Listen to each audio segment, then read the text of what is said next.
have Grains, Dea and Grace. Just like me, they are education students as well. We will be tackling about mental health on Future Educators. So I wanted to ask guys, what are the common stressors on education students, especially us that we are currently in our third year? How about you, Grace? For me, it's managing my time well, and there are a lot of tasks and activities given by our instructors.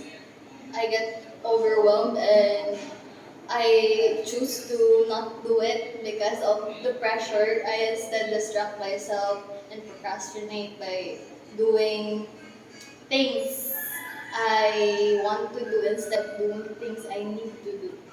Which is true because I struggle in managing my time as well, doing activities. So how about you, Dij?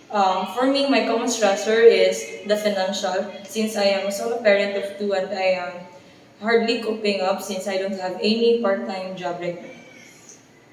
Which is true. Financial is one of the major problems we face, especially college students. So how about you, Grace? What is your common stressor? So for me, the time management and the loaded of school works, just like brains, and how to manage my time, and especially that I am a working student. So for me, basically the first thing that I will do is just do the houseworks first, and later on the school works. Just that's how I manage my time. That is the reality. I mean, who doesn't struggle in managing their time, especially when we study and work at the same time, right?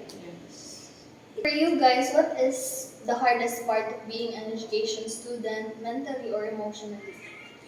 For me, the hardest part is making sure that we're mentally stable since educators are role models. So you cannot be an effective role model if you cannot show them how you cope up with stress, how you manage stress. So I think that's one of the hardest part of being an educator. So keeping yourself mentally healthy just so you could be a role model is a kind of fulfilling at the same time pressure.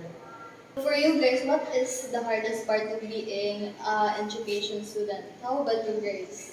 So the hardest part of being an education student, well, for me, the emotional part of how you manage, how you cope up with the stress of the academic of something. Which is true because being an education student or an educator, we tend to experience or we tend to encounter a lot of characteristics in a day, and there's confusions as to how we should handle them, or should we handle all together, should we handle one by one. So each one of us has a different coping mechanism. It depends on how this coping mechanism can help us in managing the stress that or the issues that we're facing. But as to you, Dij, what's the hardest part? For me, the hardest part is looking okay, but deep inside you're not okay. Since you can compose yourself very well in front of others, and yeah, that's the hardest part of being an educator. Which is true, no? That's why salute to all the teachers, salute to all educators who stand up in front of your students looking okay and leaving all the problems at home aside just so it could not affect their performance and just so they could be a good role model in front of their students. And that should be one of our inspiration that should drive us into making sure that we cope up with the mental issues that we're facing, because we are not just, or we do not end just an education student. We are bound to be educators and we are bound to share it to our future students. And that is all for My Matters. See you on next My Matters episode.